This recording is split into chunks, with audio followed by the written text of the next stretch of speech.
Satu, salat adalah perwujudan iman seorang hamba. Karena itulah kalimat salat pertama kali disebutkan dalam Al-Quran, itu letaknya setelah kalimat iman.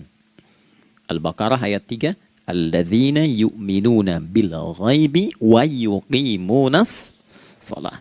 Orang-orang yang telah menyatakan beriman dan konsisten menjaga imannya. Beda alladzina amanu dengan yu'minun. Amanu telah beriman. Tapi kalau dia komitmen dan konsisten terus menjaga imannya sampai saat dia berpulang pada Tuhannya, maka berubah nanti bentuknya kalau di bahasa Arab jadi mudhari'.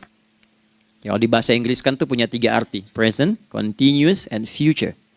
Jadi kalaupun sekarang terus berlangsung sampai masa depan pun saya tetap akan beriman. Nah, pembuktian untuk menjaga iman itu pembuktian utamanya pada sholat. Itulah sebabnya satu-satunya amal ibadah dari rukun Islam yang 5 itu, ya, satu-satunya amal ibadah yang disebut iman dalam Al-Quran hanya sholat. Teman-teman boleh buka Quran surah kedua Al-Baqarah di ayat 143.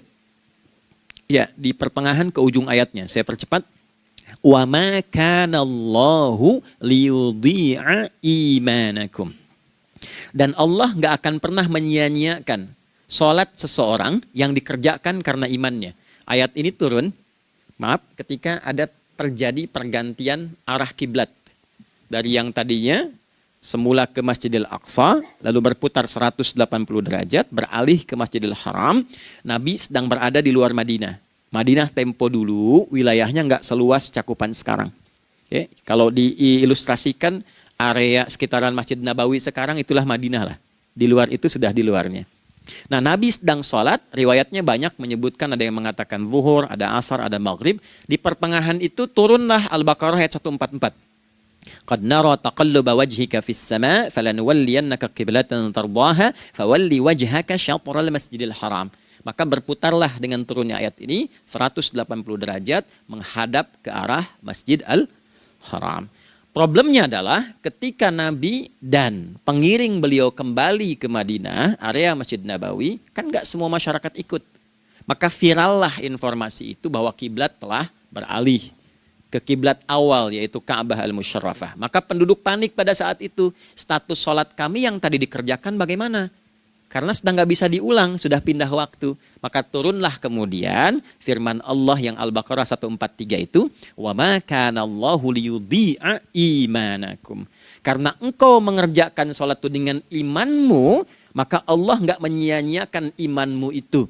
Maksudnya apa? Walaupun arah kiblatnya tidak tahu mengarah kepada sisi yang belum berubah, tetap dihitung pahalanya sempurna karena imannya.